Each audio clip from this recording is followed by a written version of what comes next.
the Akashic energy, the Akashic record keepers. You all have your very own record keepers. And when people read the prayers, they are connecting to their own Akashic records through the use of these prayers. They are also asking for divine energy, healing, and guidance by using the prayers in the book. Namaste. You're listening to the Sivana Podcast. Join us on an exploration of Eastern spirituality, yoga philosophy, and conscious living for the new age. This podcast is a production of SivanaSpirit.com, the best place to shop for unique clothing, spiritual handcrafted jewelry, healing gemstones, and fair trade gifts from the Far East. Now, here's your host, Brett Larkin. Friends, welcome to the Sivana Podcast. I'm so excited for today's topic as it's something I'm curious and excited to learn more about myself. What if there was a simple tool that could help you release anger, grief, and old negative emotions? Today's guest, Lisa Barnett, is going to tell us how, by simply reading a prayer, really that simple, we can transform from a state where we maybe feel fearful and upset to a place where we feel loved and supported. Lisa's book, From Questioning to Knowing, 73 Prayers to Transform Your Life, offers straightforward tools that help us open our heart and allow more love and abundance to flow into our lives. Before we deep dive with her, I want to remind you that leaving a rating or review for us on iTunes is so helpful, and we really also want your honest feedback. So make sure to do that on iTunes, even if iTunes isn't the way you normally listen to the show. Now, a little bit more about Lisa. She is also the founder of the Akashic Knowing School of Wisdom and is a master Akashic channel, which I think is so exciting. She's going to tell us all about what that means today. So Lisa, thanks so much for being here on the show with us. Thank you. I am so excited to share this ancient wisdom with you and all your listeners. So thank you. Wonderful. And I think maybe that's a great place to start. What is Akashic Wisdom? What is the Akashic Channel? And what does any of this mean to someone who just has never heard these terms before? Right, absolutely. So the Akashic records are the records of your soul. So what happens is when our soul individuates from source, everything we do is recorded in this field, which is part of the information arm of source. So one of the ways that they sometimes talk about it with me is to say, oh, just imagine when you were born, you had a GoPro strapped to your head and everything you did in your life was recorded. So, just in that same way, all of your gifts and talents, all of your drama and trauma, all of your love and joy is all recorded in your Akashic field. And not just for this life, but if you can imagine and believe that you have been human many different times and that, this is something that is, part of your soul, the expanse of your soul, then this is really what your Akashic records are. This information is here to help and support you. So you have this huge library with hundreds and hundreds and thousands of books for all the lives that you've lived. And you've got your own librarians, which are the record keepers that keep these expansive records of your soul. Okay, so I want to back up and make sure we really understand this at least a basic level. So my first question, before we go a little deeper into everything you just said, because I have some questions about how this maybe integrates with tantric philosophy and stuff like that. But this is different from our aura or our energy field as it is right now. What we're talking about is the energy of perhaps our past lives or what came before. Is that correct? Yes, absolutely. So your energy field that's around your body, your aura, all this, the 7 layers, the meridian, the chakras, all of that information and energy is actually part of the spirit and soul connection, and it expands out into a vibration, which is also part of you. Like we talk about your aura and your chakra system and all of this. This is the record of your soul for thousands or millions or billions of years. Since time is not real, it doesn't really matter how long, but infinite. It's a long, long time. So your soul at this moment is in this body, but it has been in hundreds of other bodies, in other parts of the country, in other dimensions, maybe even other planets and planes. So your soul has a record as it has traveled. It would be like I say, if you recorded everything you did, whether it was via a GoPro or a video camera or, some form, maybe it was the journal that you wrote every experience you ever had in your life, that would be the record of this lifetime for you.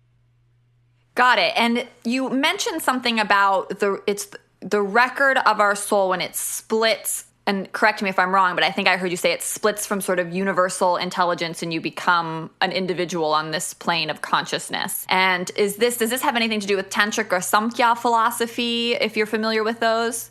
I'm not really familiar with those, so I can't speak clearly to that. But the information that I receive, and which is really part of many of the spiritual teachings of all kinds, is that there is a source energy and we are all part of that. And at some point, we are really just one with that. We're just part of, source. And many people, especially even in the older religions or many of the religions, would say, you're one with God. You are God. Well, the truth is that we are always part of the universal energy, the one mind, the divine source, whatever you want to call that. And at some point, we peel off a little bit, and that is your soul. So it's kind of the record keepers that keep our records are very funny because they're pure source energy themselves. They're pure souls who are individuated from source but have not ever been human. So they don't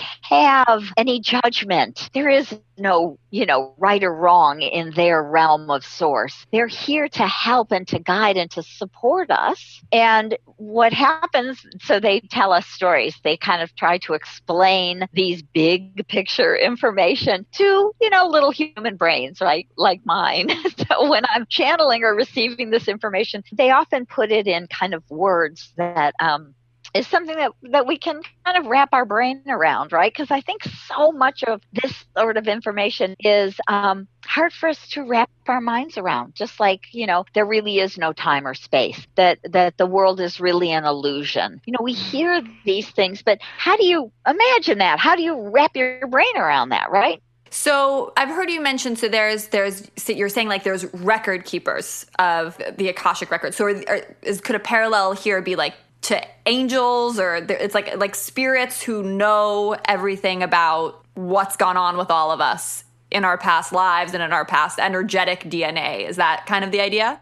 Well, kind of, but the interesting thing is about the Akashic Records is that it is the highest energy that is accessible to us because it is still part of this source vibration. So here's the story that they tell me. I'll tell you one of their silly stories of the way they explain this to me. So just imagine, we'll call source a high rise in Manhattan. Okay, so if you imagine that this huge high rise is all the source energy, and when you choose to individuate, now you've kind of created this soul which has an edge or a boundary, and here's this soul coming down the elevator, and you step out on the street, and here you are in Manhattan, and there's buses going by and taxis, and of course there's bicyclists and people walking, and some souls might jump on a bus, go to the airport, get on a plane, go to another planet, start having an experience as a soul. Now, you're not a human, you're a soul. And maybe you go to another planet, plane, or dimension. Now, some of these souls, interestingly, imagine that a soul takes a walk down the road in Manhattan and ends up seeing this huge building, another huge building, and they go in, and it turns out to be the New York City Public Library. And it takes up a whole city block. And they go in and they say,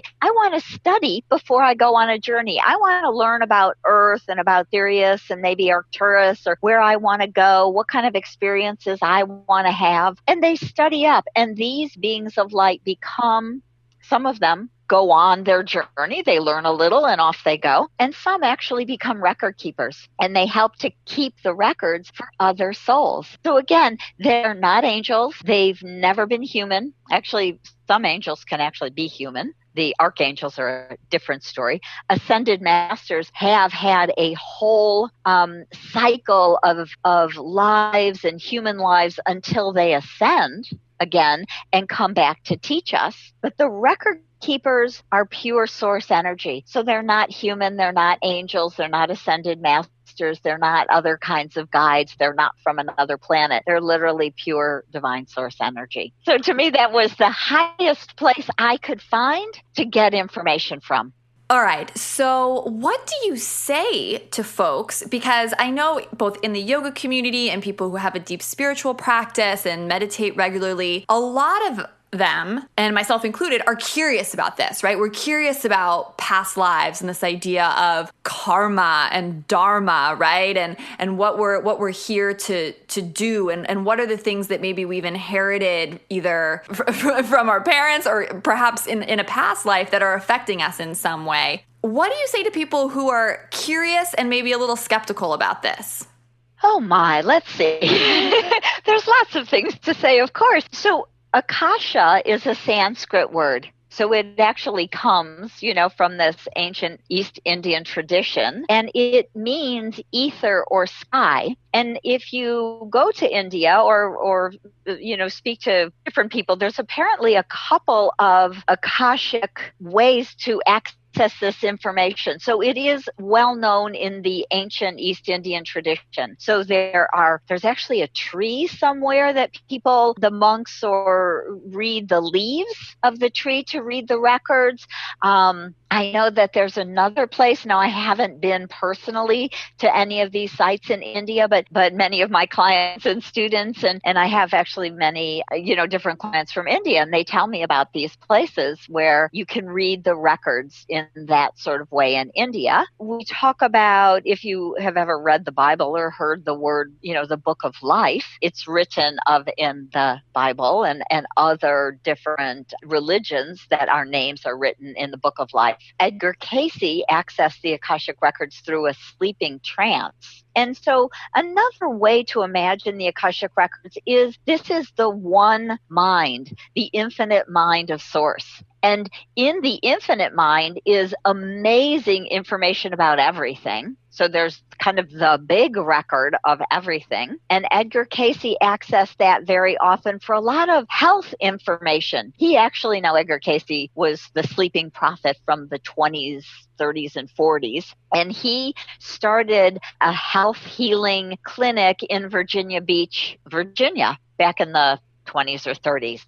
And he actually channeled through the sleeping trance a lot of health information through the Akashic Records and did a lot of work. So he kind of brought the awareness back to the planet. It was pulled away about 1,000 years ago because humanity misused this information and wisdom for their own gain. So the record keepers pulled the vibration far enough away from the earth so the only people that could really access it were the prophets, the monks, the gurus, the wise ones, the shaman. So this has been around for thousands of years and mentioned in various ancient texts, as you say. And I want to focus on the next kind of word that you brought up for us, because I'm curious to learn more about this. As you said, a channel or a medium. Both for myself and listeners who are curious about this, I'm sure some people listening have maybe worked with a psychic or worked with a medium or gotten advice from someone in that capacity. One of my previous podcast guests was just saying how someone in that line of work really helped her stay true to her calling during a very difficult time in her life. But what does it really mean to be a channel, like at the most basic level? How does that work? Yeah, so actually the word channel, people use in a couple of different ways. So I'm, happy to clarify that. So there are people like, probably one of the best known is Esther Hicks, and she channels Abraham. You familiar with Esther Hicks and Abraham? Yes, that's a great example. Okay, so Esther Hicks is a full body channel. That means her spirit actually steps aside and lets Abraham's spirit energy into her body, and it takes over her body, so she speaks. And from what I understand, she doesn't really remember what she says because she's a full body channel. So that is one type of channel. And then there are some people who say, that they're kind of partial channels. And that means that the beings actually also come into their space and speak through them, but they're a little more conscious and aware and can kind of converse along with the beings or the entities. So often channeling has been thought of as that kind of more full body or at least partial body being taken over in a way. And it's actually more rare to be able to do that. You have to have a body type that makes that possible. Otherwise, it's very hard on your body. Most of us are not fluid or porous enough for our spirits to move out of the physical and let another spirit in and then, change places. And the full body or even partial body channels, I know, say it's very exhausting to channel. So that's one type of channel, and I'm not that type of channel. What I say is that I channel the Akashic Records because they speak to me. They give me images, energy, pictures. I'm clairaudient, clairvoyant, clairsentient, and I receive all this information, and it comes to me and through me. So I pass it on. So with my clients, or just like today, I answer questions as I hear them. So they really kind of answer through me. So I just say, I'm channeling their wisdom because I'm hearing it and receiving it, and I'm answering. I can kind of answer whatever that question is. I don't need to know it because I ask them. Other words that I've heard, because I think it's so great to get clarity around this, because I've always wondered about all these different words, is like someone being a medium or clairvoyant or a psychic, right? Are all of those things kind of similar ideas, or are these different as well? Different people use these words in kind of different ways. So a medium is usually more of a full body or partial body channel. So the medium tends to mean that I'm a channel and I'm letting this spirit or whoever. So some people actually are channeling dead people or, spirits that are unembodied. So a medium is usually a channel kind of in that full body way, and they may be a partial body or conscious channel. So a medium and a channel are really pretty much the same thing as a rule. That's the way I, learned it. And people use verbiage in all sorts of different ways. But so what was the other one you asked? I'm sorry. No, I was asking about words like clairvoyant or psychic or things like that.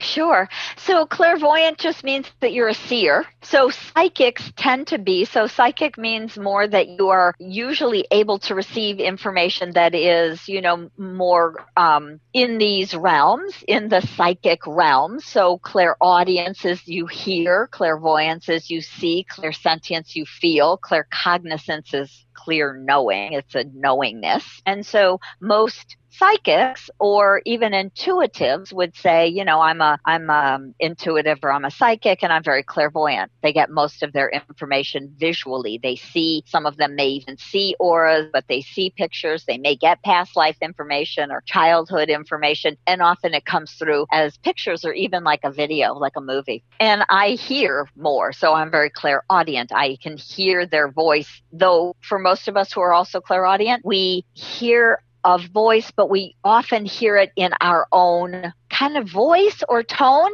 It just says different things than I would say. So when my Akashic Masters told me a year ago, they said, write another book. It sounds like me, but the tonality and the energy is definitely not me. So that's clairaudience. This podcast was brought to you by SivanaSpirit.com. In ancient Indian mythology, and even today, chakras are considered to be the most important energy centers in the body. It's been said that when all 7 energy points are aligned, deep spiritual development occurs. When the chakras come into balance, they bring harmony, spiritually, mentally, and emotionally. In fact, sometimes when we feel off, it's really just these energy points that need to be worked on. Celebrate the 7 chakras with a beautiful must-have chakra tank. Printed down the spine with sophisticated metallic ink, the chakras are represented by unique hand-drawn symbols. You can add a pop to your style with elegance, all while reminding yourself of the deeper spiritual truth of our world. Use the exclusive discount code PODCAST30 for 30% off your first order today. Do you want a $25 gift card from SivanaSpirit.com completely for free? It's super easy. All you have to do is fill out a quick survey with 7 short questions, and then you'll be emailed your gift card to use whenever you're ready. This survey will help us better understand the most important thing in the world, you. Go to SivanaSpirit.com/podcast survey today and claim your reward. Again, that's SivanaSpirit.com/podcast survey.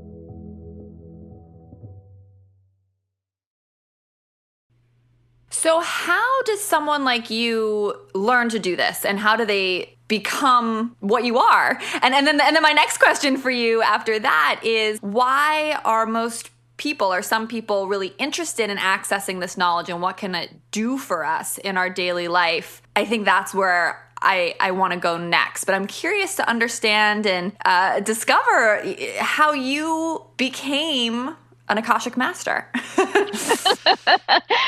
Well, yes, it's a great question. So, for me, it's been a lifelong path. When I was 3 years old, I had an epiphany that I was trapped in a body and I wanted to go home. And I told my mother, I want to go back, I want to go home. And my poor mother said, but honey, you're 3. You are home. This is home. So what happens for many people who tend to be on this very early spiritual path or are very psychic, they're gifts that we really bring with us. And for many of us, we, always have them. So we may have those imaginary friends. Maybe we talk to the fairies or to angels or to, dead people, because we have that ability to see them. And so if we don't block it, we keep that ability. So for me, I was blessed to not really block it. And so I started studying when I was about 13, as soon as I was kind of old enough to, grasp it and pick up regular books and read books about. I started reading things like Journeys Out of the Body by Robert Monroe. I wanted to learn how to get out of my body, right? So that was my first favorite book, Journeys Out of the Body. And there was many, at that point, it was the late 60s, early 70s. Maharishi Mahesh Yogi was just bringing the information right through the Beatles, TM, East was meeting West, Yogananda. All of that information was really available, for the first time. And so I started to read all of that and went on to, minor in philosophy in college because I was so fascinated. So it became a lifelong, path and study for me. And then I eventually started to study energy healing because I could feel that desire that I knew I was more of a healer and started to work in these bigger realms. And the interesting thing with the Akashic Records for me was that I worked with an amazing teacher who was a fabulous energy healer. And she said, you can go up to the Akashic Records and ask them for information and energy to give to your client after you do some healing and clearing on them. But you are not allowed to go into their Akashic Record. Those are the rules. And I said, okay, sure. What do I know? So it's sort of like asking the librarian to go get you a book or go get you information instead of going to get the book yourself, sort of. Exactly. Okay, cool. Exactly. So literally to me, it would be like going up to the door of the library and knocking and saying, please, can I have a book for my client, right? And I would see energy, and sometimes it would come in like a book was falling from the heavens, or there was a beautiful sparkly waterfall pouring down into this person's crown chakra, or, I could see this energy coming into their body and filling them up. And I'd say, thank you. And, off I'd go. And so that went on for years. And then what I started to notice is that I would get occasionally when I would connect with certain clients, I get this huge expansive information, very deep, and past lives and soul contracts and purpose or gifts or, just information that was way more than I ever got as a psychic intuitive energy healer that I was. And I always kind of went into the past life realms. I seem to have, maybe I've just had so many darn past lives that I'm really comfortable over there in the olden days. But when I started to access this information I would get kind of a big booming voice. And I'd always think, wow, that was amazing. That was huge. That was way more expansive and way more information than I ever get as a psychic intuitive healer. And it took me almost 5 years before I realized that the Akashic record keepers were speaking to me, because I was stuck on a picture that said, you don't get to go in. So like I mentioned, that 1,000 years ago, this energy was pulled away from the earth because we misused it. And that information was still holding true in the world, which is you don't get to go in. You can't access that. You can ask for help, just like you can ask your angels for help, but you don't get to go to that realm. And the truth was that isn't correct anymore. That isn't true anymore. So they started talking to me. And as I realized I could talk to them and have these long conversations, they gave me lots and lots of information. And they eventually said, we want you to start a school so you can teach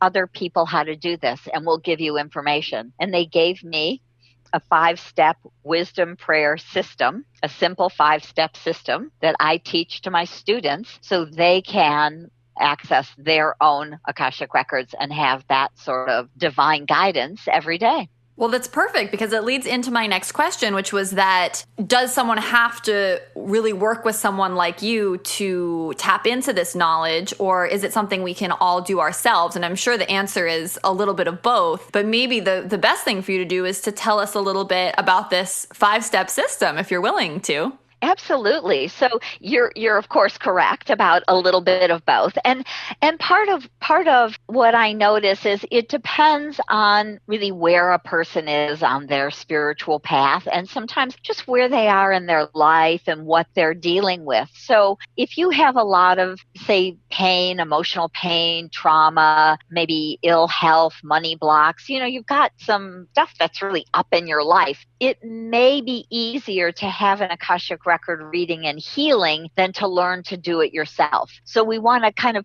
clear the old energy, open some space, release old blocks, finish some karma, work through some of the contracts, help people do that so they can raise their vibration to do it for themselves. So the 5-step wisdom prayer system literally is the Akashic Masters have given me a sacred vibrational key, which is a prayer, a sacred prayer. And in the 5 steps, it's very simple, because of course we're going to start by clearing our space and setting our intention. Then we're going to choose what we want to work on, because having a good question leads you to the part of your Akashic records where you can get those answers. So if we just go into the records, and I know many people do this kind of accidentally through a meditation or a guided visualization, and they go into this beautiful realm and they may access this gorgeous Akashic garden, or they, do this amazing meditation, and the energy is beautiful and we can receive healing and it's quite lovely, but we rarely have the ability to have a real conversation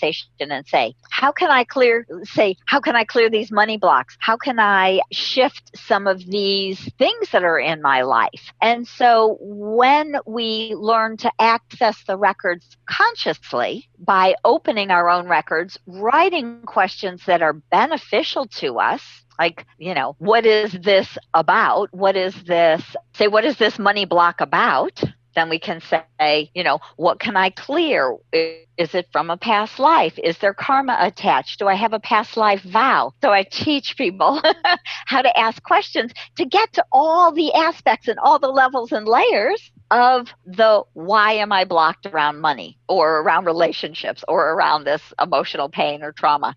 So I think what you're saying is really interesting. Sorry, I just want to pause you before you tell us the next step, because I think a lot of listeners, whether they believe in past lives or they believe in the Akashic Records or anything else, probably have had the experience of feeling very in a transformational state, whether it's through their yoga practice or their meditative practice of feeling very connected to either source energy or God or whatever it is they want to call it. And I think what I'm hearing you say is that if we don't have a clear question ready, it's sort of like we're knocking on the door of that library and just being like, hey, what's up? And they don't have, we're not setting that intention, as you say, or setting a stage for something we very clearly want to work on. So while we're maybe bathing in this energy or feeling this transformative sensation on the subtle body or on an energetic level, or maybe even physically, if we don't have that clear intention, I'm sure there's still a benefit, but it's like we're not getting everything we could out of being in that state. Am I understanding that right?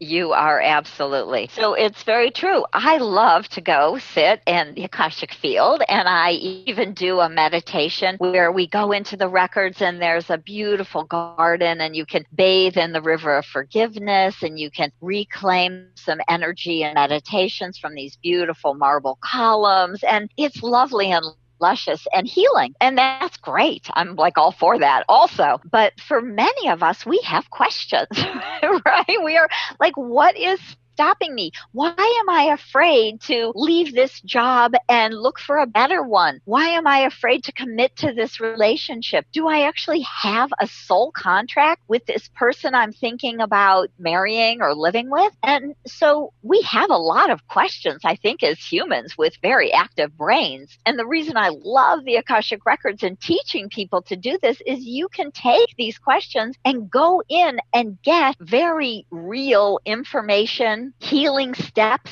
and actually like even next steps. I do business readings for people around their businesses. Is it in your highest and best good to start this business, to partner with this person? Do you have karma with them? Do you have a soul contract, which can be very different? Karma and soul contracts are different. Do you have lessons that you want to learn with this person? What did you write about in your soul plan? Is this in your soul plan? So it's very helpful to look at all this information and aspects kind of before we go charging ahead in life. And, of course, before we maybe take that big leap, and also when we're stuck. Why am I stuck? There's so many unconscious beliefs, and they may come from our childhood, they come from our family, they can be genetic, they can be passed down through our ancestral lineage. Even if you don't believe in past lives, that's okay too, because there's so much in this life to work on and to work with. I love it. So, and as someone who practices and also teaches a lot of Kundalini yoga, I think Kundalini yoga specifically is so great at getting our prana activated and sort of getting us in maybe some of these altered, really incredible states. But oftentimes it's as you're saying, like you're just there and you're not prepared with a question. It's not specific. You're not like ready to receive a very specific download. And I think any way that people could get more educated about that, if they're interested in it, would be really beneficial for their personal practice, for their personal spiritual practice. But I want you to keep going. So I think that was step one, right? It was like really getting clear on our question and our intention of what we want to receive information on. What are the next steps?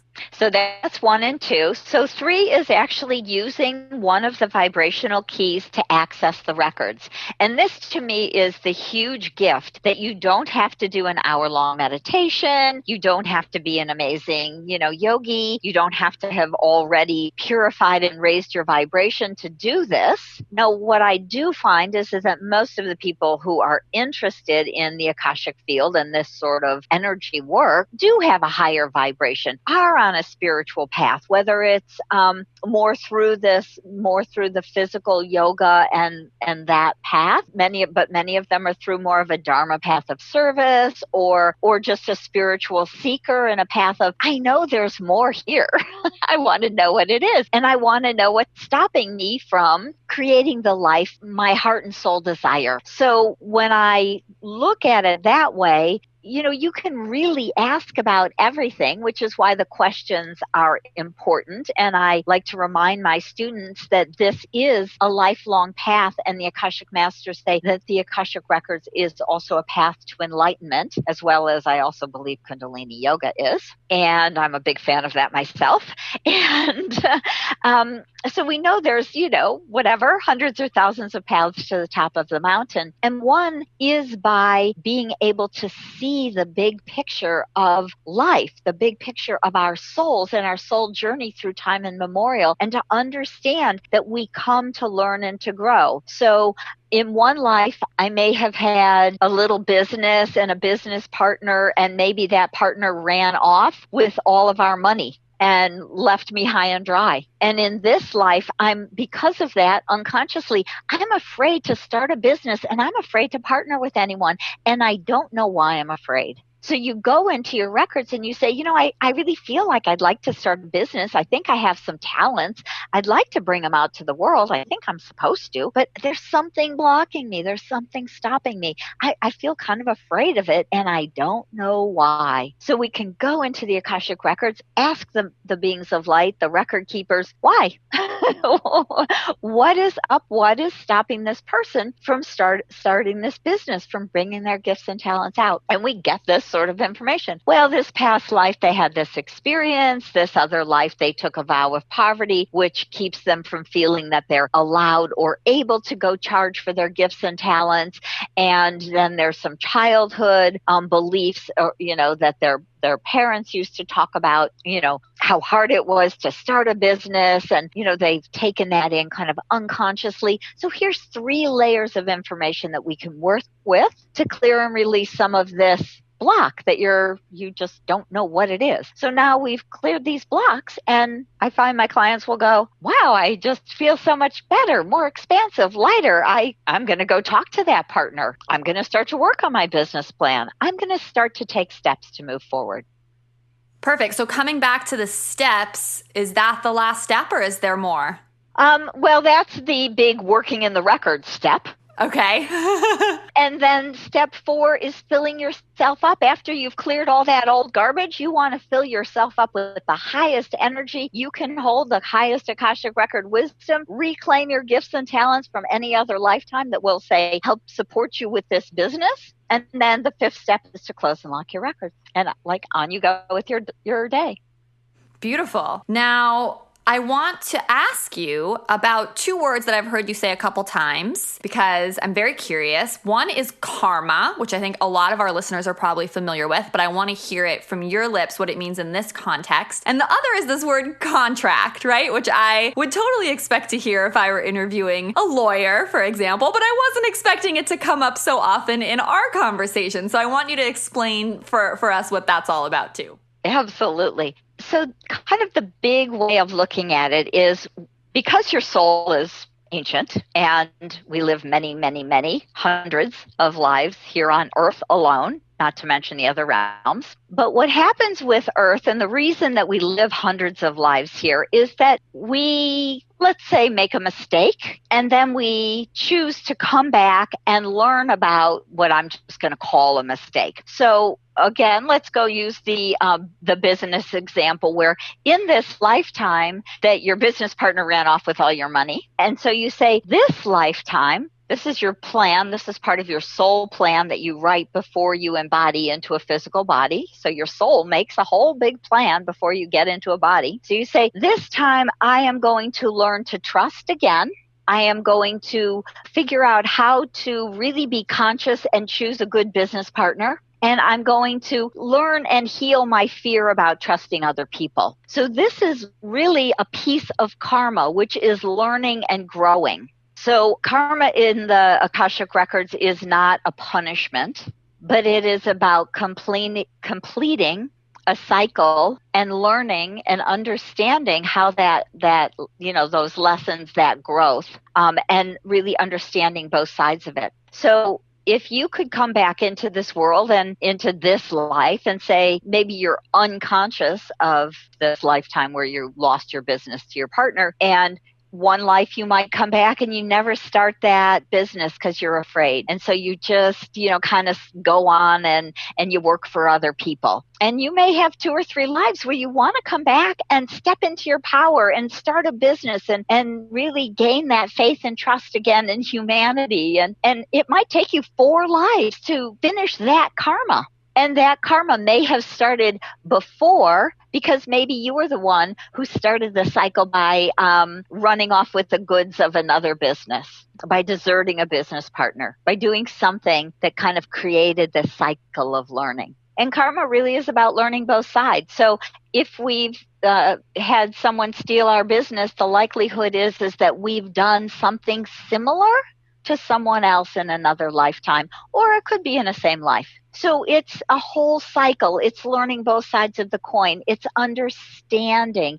And a big piece of healing karma is forgiveness. So it's about saying, I know you're learning. Maybe you stole the business because you were in fear that you didn't have enough and your family was going to starve. Or maybe you got really greedy and you're working through this whole greed factor. And so you ran off with, the cart and the horse and all the hats. Maybe you had a hat business or, something like that, right? So the karma is about learning. It's about soul growth. It's about understanding both sides and moving into forgiveness. And when we can do that, the karma is complete. So it's never really about being punished. It's not about right or wrong. It's not, about being bad and being punished. It's about learning and understanding and growing.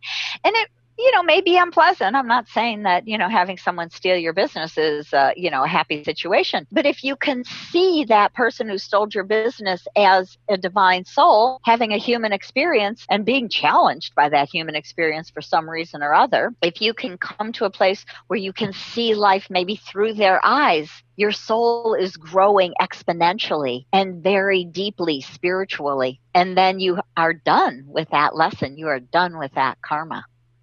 It sounds like whether someone's interested or believes in past lives or not, what you're really talking about is inviting in a huge sense of self-compassion for both yourself and for things that are perhaps beyond your control. And I think everyone can relate at least to that idea. Yes. Yeah. No, I agree. I really, so it doesn't matter. It can be, and, there's a lot of people I see kind of that instantaneous karma, whether, it's a big thing or a little thing, but sometimes we see those things show up kind of quickly. Like maybe we make a choice, we realize that wasn't really in the highest and best good of, everyone concerned. Maybe, we got the good end of the stick and someone else got the short end. And then, we turn around and something similar like that happens in the flip side. And we learn and we can say, I'm so sorry that I did that to you. And we can be compassionate to ourselves and to the other people. And we can maybe right that mistake, or we can, share that we understand that we've learned. And so in that way, we can kind of heal and learn and grow, on a soul level, quickly in one lifetime, certainly. And you've used the word in our time together, soul contract. Is that a little bit what we're talking about here? It's sort of this idea that the Akashic Records, it has a little book or a contract for my time on earth in this lifetime, the things that I'm here to learn and clear and hopefully do. Is that what the soul contract is? Or is it a contract that you have with someone else? Can you walk us through that? Yes, absolutely. So they're really contracts that you write with other people. So the kind of the big picture would be, I'm going to write a whole soul plan, and that's going to be to bring certain gifts and talents to this world. So if I use myself as an example, because of course that's easy, I can talk about myself. So I've written 2 books. So I've connected to some gifts and talents around communication. Part of my purpose is to communicate the Akashic wisdom to the world. I also have 3 children, and I've raised my nephew. So I have 4 souls that had soul contracts to be my children. And so the interesting thing is that I never thought I'd have more than 2 kids. I was really not, 2 kids. Okay, that's plenty. So I had my son. I thought, well, okay, so maybe we'll have 1 more. And I had identical twin girls. So all of a sudden I had 3. And then my nephew moved in. And I thought, what the heck is this? I'm in total overwhelm because my son is 1.5. My twins are newborns, and I now have a 13-year-old. And this literally happened in like a year and a half. I went from 1 to 4 in a year and a half. And I said to the records, I said to the Akashic Masters, like, what is up here? This is, I'm not all excited about this. I wasn't planning on being a mother of a lot, And they said to me, you had 4 soul contracts with these souls. You as a person and a personality, now at 40, are not going to have a bunch of more kids. So these souls decided if they wanted to have you as a mom, they had to figure out how to get into your life. So 2 of them came in as twins, and my nephew came into my brother's family, and then I became his mother. So these are contracts that we have with other people. And sometimes they're wonderful. I have to say I have 4 amazing, wonderful children. My nephew is 36 now. My kids are 21, 22. and it's wonderful. My nephew's here visiting from Phoenix. And as a matter of fact, I'm laughing because he, just every morning we get our coffee and we sit together and we visit. He says, mornings are my favorite with you. I just love, you guys. And I just love coming and hanging out with you guys in the morning and having morning coffee together. And so I'm very blessed by these souls, but not all soul contracts are easy. Sometimes they have karma attached, so they may have some real challenges. And so some of them are support, like I have with my children and my husband. Some of them are to learn and to grow. Sometimes we have soul contracts with a significant other just to have children. So it's not so uncommon to see maybe a woman get pregnant and then the man disappears, or they're married for a year and they get divorced. And so these are all soul contracts, and they're just different kinds. That's great. Thank you for clarifying what that means. And it sounds like you have such a beautiful, beautiful family. I want you to tell us, before we let you go, a little bit about your most recent book, which is the 73 Prayers book, because I know I promised listeners at the beginning of the podcast that by looking or reading a simple prayer, we can really shift our energy in a powerful way. And I'm curious if these prayers are similar to like affirmations or mantras or something like that people might be familiar with, or exactly how they're displayed and related to in your book. So because I literally did channel this book, I sat down for 8 days, two 4-day sessions, and just wrote everything that came through me. What the Akashic Masters have done is they've given us a lot of information. So it talks about soul contracts with our family, challenging emotions with, people, significant people in our lives. We have soul contracts. Many people, even I'm sure listeners, have soul contracts to help to heal the planet, to be earth guardians. So they talk about so much of this different information, what karma means in the Akashic Records, and how we can heal that through a forgiveness prayer that they've given us. But there's many, many prayers, and many of them are very simple and short. They may be, 6, 8, 10 lines long. They're not, pages of prayer. But what the Akashic Masters have done is they have imbued them with this divine source, high vibrational Akashic energy. So what I'm noticing as I read these, either, on a show or in a class, or I have lots of people who are writing to me who have bought my book and are working with the prayers, and they say, I'm having these miraculous experiences. I feel the energy change. I read this once and around, blame or about guilt, and I felt that energy dissipate, and I lost that feeling of blaming someone for what happened to me. And I all of a sudden woke up and realized it was my choice. And there people are like, it's kind of amazing. So the Akashic energy, the Akashic record keepers, you all have your very own record keepers. And when people read the prayers, they are connecting to their own Akashic records through the use of these prayers. They are also asking for divine energy, healing, and guidance by using the prayers in the book. So it sounds like for someone who's practicing yoga or doing meditating, that this book could be the kind of thing that they'd keep near their mat or keep near their bedside to sort of read and review these prayers, to just try to access some of this information or get more in touch with this Akashic field of energy on a daily basis. Is that right? Yes, absolutely. So 73 prayers is a pretty lot, right? And so I just suggest very often to people, you can open the book and just pick a prayer, or they're all listed out. You can go through and say, what's up for me today? So a couple of my favorite prayers, there's a prayer for world peace, which is lovely to say every day. There's a prayer for self-love and self-trust. Many of us have old kind of fears and blocks around trusting ourselves. Maybe your family didn't trust you, and so you grew up not trusting yourself. There's a prayer for alignment, which helps us to step into alignment with our higher self, with our soul, with the bigger you that you really are. And so they're right here helping us in this moment. There's a prayer to assist in forward motion. So if you feel kind of blocked or stuck and you want to do something, whether it's, get back on your mat because you haven't done your practice for a couple of days, or it's starting a business, or, joining a group, you could do the prayer to assist in forward motion because it helps to release the ties that are binding us and holding us back.